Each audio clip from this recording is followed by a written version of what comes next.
ஹாங்காங்கில் வந்து நிறைய ஸ்கேம்ஸ் நடக்குது. எப்படின்னா செகண்ட் ஹேண்டில் நம்ம பொருள் வாங்கும் போது இந்த மாதிரி எம்டிஆரில் இந்த ஓரமாக இப்படி நிற்கிறாங்க பார்த்தீங்களா, இந்த பொண்ணு யாருக்கோ வெயிட் பண்ணுறாங்கல்ல, அந்த மாதிரி தான் நின்று அந்த பக்கத்தில் உள்ள ஆள் வந்து வாங்கிட்டு போவாங்க. ஸோ எம்டிஆரில் வச்சு ஏன் ட்ரேட் பண்ணுறோம் அப்படின்னு சொன்னால், பொதுவாக இங்கே நிறைய கேமராஸ் இருக்கும், அப்புறம் ஓடவும் முடியாது.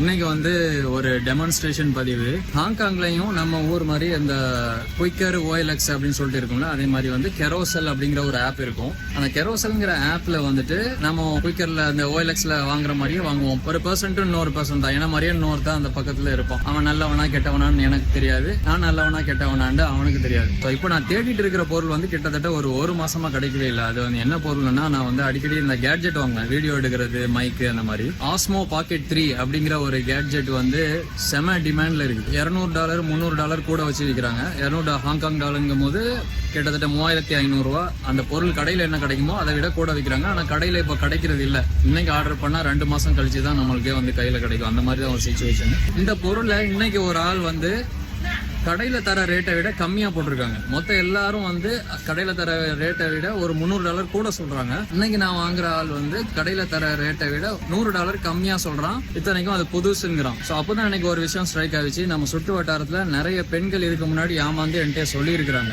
எப்படி பெண்கள் ஏமாறுறாங்க அப்படின்னு சொன்னா, இந்த பொருள் சீக்கிரமா முடிய போகுது அப்படின்னு சொல்லிடுவாங்க. அப்புறம் பெண்கள் வந்து அந்த பிளேட்லாம் வந்து ஸ்டைலாக இருக்கு, அந்த பளிங்கி பிளேட்லாம் பார்த்த உடனே, அப்படியா இது முடிய போதாண்டி, நம்ம உடனே வாங்கிடுவோம், இல்லைன்னா வேற எவனுக்காக வித்துருவோம் அப்படின்னு சொல்லிட்டு உடனேயும் முதல்ல காசை அட்வான்ஸாக பே பண்ணிடுறது.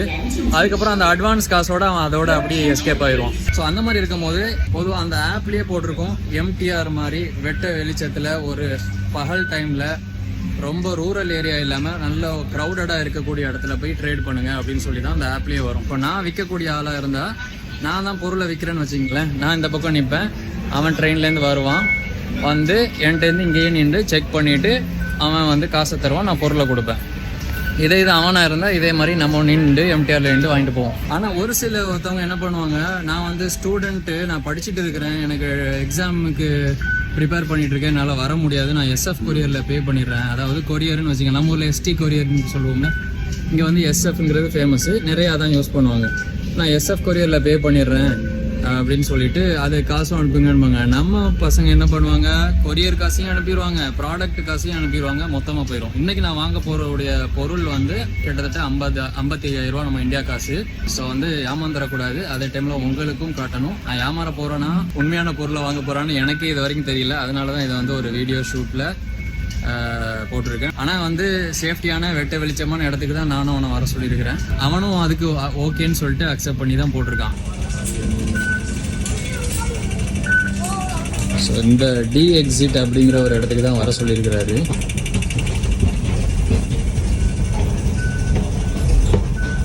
உண்மையில சொல்லணும்னா அது வந்து விற்க போகிறது வந்து ஆம்பளையா பொம்பளையான்னு கூட தெரியாது. ஏன்னா அதில் ஐடியில் ஒரு பேர் வரும், அந்த பேர் வந்து என்னமோ கிங்ஸ்லியோ என்னமோ இருந்துச்சு. ஸோ இப்போ வந்து நான் டி எக்ஸிட்டுக்கு போகணும். டிலேயே நிறைய இருக்குது.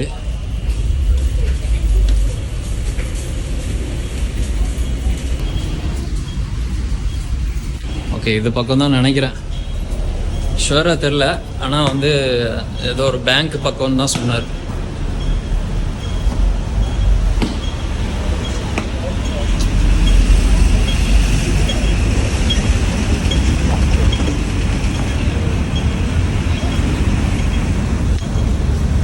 இவ்வளோ க்ரௌடாக இருக்கிற இடத்துல வந்து யாரும் ஏமாற்ற முடியாதுன்னு நினைக்கிறேன். ஆனால் சில பேர் இப்போ வந்து ஹாங்காங்கில் சொல்லவும் முடியல. அன்னைக்கு ஒரு ஆளை வந்து கத்தி குத்தலாம் நடந்துச்சு ரோட்லேயே. வந்து சில பேர், ஒருத்தவர் வந்து பேங்க்லேருந்து ஃபுல் காசை எடுத்துகிட்டு வந்திருக்கிறாரு, ஒரு சூட்கேஸ் ஃபுல்லாக. அவரை வந்து ரோட்லேயே கத்தியில் குத்தி பெட்டியை பறிக்க பார்த்துருக்காங்க. அந்த ஆள் கடைசி வரைக்கும் அந்த பெட்டியை விடவே இல்லை.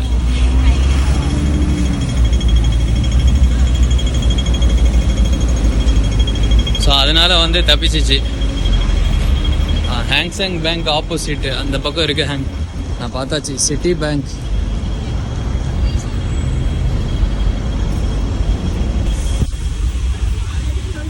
நான் வந்துட்டேன் கடைக்குள்ள. ஆனால் கடையில் நிறைய பேர் இருக்காங்க, யாருன்னு தெரில. ஸோ மெசேஜ் போட்டிக்கிறேன், வேறு யாரையும் கேட்குறேன், கடைக்குள்ளே இருக்கிறேன் அப்படின்னு சொல்லப்படுறேன்.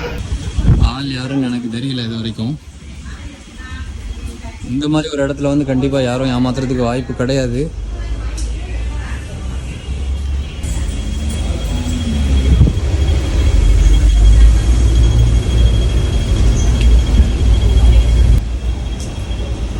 ஸோ இவர் தான் இந்த ஆள்.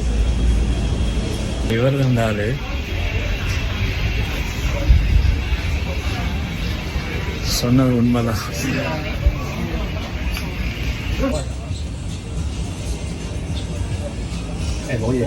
那个是要要有个蚂蚁银行，有蚂蚁银行，对就是支付宝不是支付宝那银行是不是？ஹலோ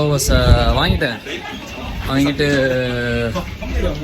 சும்மா இப்போ வீடியோ கால் பேசுகிற மாதிரி நடித்தாதான் அவனுக்கு பாவம்.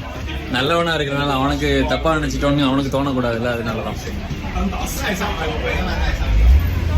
ஆள் கீழே தான் நினச்சிட்டு அவர் கீழே கூட்டு போனார். திருப்பி நான் மேலே போகிறோம். ஸோ இப்போ தான் கொஞ்சம் உண்மைன்னு சொல்லிட்டு ஸோ இப்போ வந்து ஆள் பார்ட்டி வந்து ஜென்யூன் தான்ங்கிறது தெரியுது.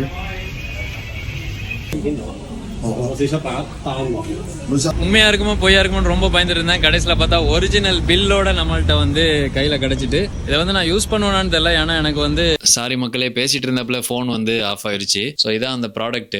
ஆக்சுவலாக ஒரு நல்ல மனுஷனை போய் நம்ம சந்தேகப்பட்டு இருந்திக்கிறோம். ஆனால் அந்த சுச்சுவேஷன் அப்படி சமாளிச்சாச்சு. இதே மாதிரி நிறைய ஸ்கேம் நடக்குது. ஆக்சுவலாக இந்த மாதிரி நிறைய நடக்கிறனால இந்த மாதிரி ஒரு நல்ல ஆட்களையும் யார் நல்லவங்க யார் கெட்டவங்கன்னு தெரியாது. ஸோ இந்த மாதிரி தான் நல்லவங்கன்னு நினச்சி தான் நிறைய கெட்டவங்கள்ட்ட நம்ம வந்து ஏமாந்துருவோம். ஒரு ப்ரைஸுடைய வேல்யூன்னு ஒன்று இருக்குது. அந்த வேல்யூ விட ஒரு ஆள் கம்மியாக தரான்னா ஏன் கம்மியாக தரான்ங்கிறத முதல்ல யோசிக்கணும். அதை யோசிக்காதனால தான் நிறைய வந்து ஆட்கள் ஏமாறவும் செய்கிறாங்க. இது வந்து சூப்பரான ப்ராடக்ட். இதை தான் நான் தேடிட்டு இருக்கிறேன். ஆனால் இது வந்து காம்போ பேக்கு. காம்போவில் என்னதெல்லாம் இருக்குன்னு பார்த்தீங்கன்னா இந்த மாதிரி மைக் இருக்கும். ஆக்சுவலாக இந்த மைக் நான் வந்து டுவெல் மைக்குன்னு சொல்லுவாங்க. இன்டர்வியூ மைக் ஒன்று நான் வச்சுப்பேன், இன்னும் வந்து இன்னொரு ஆள் கொடுக்குறது. இதுக்குள்ளே வந்து ஒரு மைக் இருக்கும். அந்த மைக்கை வச்சு நம்ம பேசுறதெல்லாம் இந்த கேட்ஜெட்ல ரெக்கார்ட் ஆகும். எனக்கு ஆக்சுவலாக இந்த கேட்ஜெட் மட்டும் தான் தேவை. இந்த காம்போ அப்படிங்கிறது எனக்கு தேவை கிடையாது. ஸோ நான் வந்து இதை ரீசேல் பண்ணுறேன். இப்போ நான் வாங்கின ஒரு கம்மியான விலைக்கு வாங்கியிருக்கிறேன். இதை மார்க்கெட்டில் இப்போ கடையிலலாம் என்ன ப்ரைஸுக்கு வச்சு விற்கிறாங்களோ அந்த ப்ரைஸுக்கு வந்து இப்போ ரீசேல் பண்ணுறேன். யாராவது வாங்கினா எனக்கு வந்து ப்ராஃபிட்டு. யாராவது வாங்கலை அப்படின்னு சொன்னால் இதை ஓப்பன் பண்ணிவிட்டு நெக்ஸ்ட் வீடியோவில் வந்து அன்பாக்சிங் வீடியோ. இந்த ப்ராடக்ட் நிறைய பேர் பார்க்குறதுக்கு விரும்புவீங்க இது எப்படி இருக்கும் அப்படின்னு சொல்லிட்டு. ஏன்னா யூடியூப் எடுக்கிறவங்க இந்த மாதிரி ப்ரொஃபஷனலாக வீடியோ எடுக்கிறவங்களுக்கு இது ரொம்ப ஹேண்டியாக சூப்பராக வச்சுருக்காங்க. 50,000 ரூபா மதிப்புள்ளது. ஸோ இதை வந்து யாரும் வாங்கலை அப்படின்னு சொன்னால் ஓப்பன் பண்ணிவிட்டு நெக்ஸ்ட் வீடியோவில் அன்பாக்சிங் பண்ணிடலாம். ஹாங்காங்கில் மொபைல் ஃபோன்ஸு இந்த மாதிரி கேட்ஜெட்ஸ் ஆக்சசரிஸ் எல்லாமே ரொம்ப சீப்பாக கிடைக்கும்னு தெரியும். நீங்கள் ஹாங்காங்கில் இல்லைன்றாலும் உங்கள் ஃப்ரெண்ட்ஸ் வந்து ஹாங்காங்கில் இருக்கிறாங்க அப்படின்னு சொன்னால் அவங்கக்கிட்ட தேடி பார்த்து இதை வாங்க சொல்லுவீங்க. அந்த மாதிரி வாங்க சொல்லும் போது மெயினாக இந்தந்த விஷயங்களில் வந்து கவனமாக இருக்கணும் அப்படின்னு சொல்லிட்டு தான் ஒரு அவேர்னஸ் பதிவு. ஓகே கைஸ், இந்த வீடியோவை இதோட முடிச்சிக்கலாம். ஒருவேளை நீங்களும் ஹாங்காங்கில் இருந்தீங்கன்னா உங்களை யாராவது இந்த மாதிரி ஏமாற்ற ட்ரை பண்ணியிருக்காங்களா, இல்லைன்னா ஆல்ரெடி ஏமாந்து இருக்கீங்களா, இல்லை நீங்கள் யாரையாவது ஏமாற்றி இருக்கீங்களா அப்படிங்கிறத கமெண்ட்ல சொல்லுங்க. Subscribe to Hong Kong Tamil and see you. Tata, bye bye.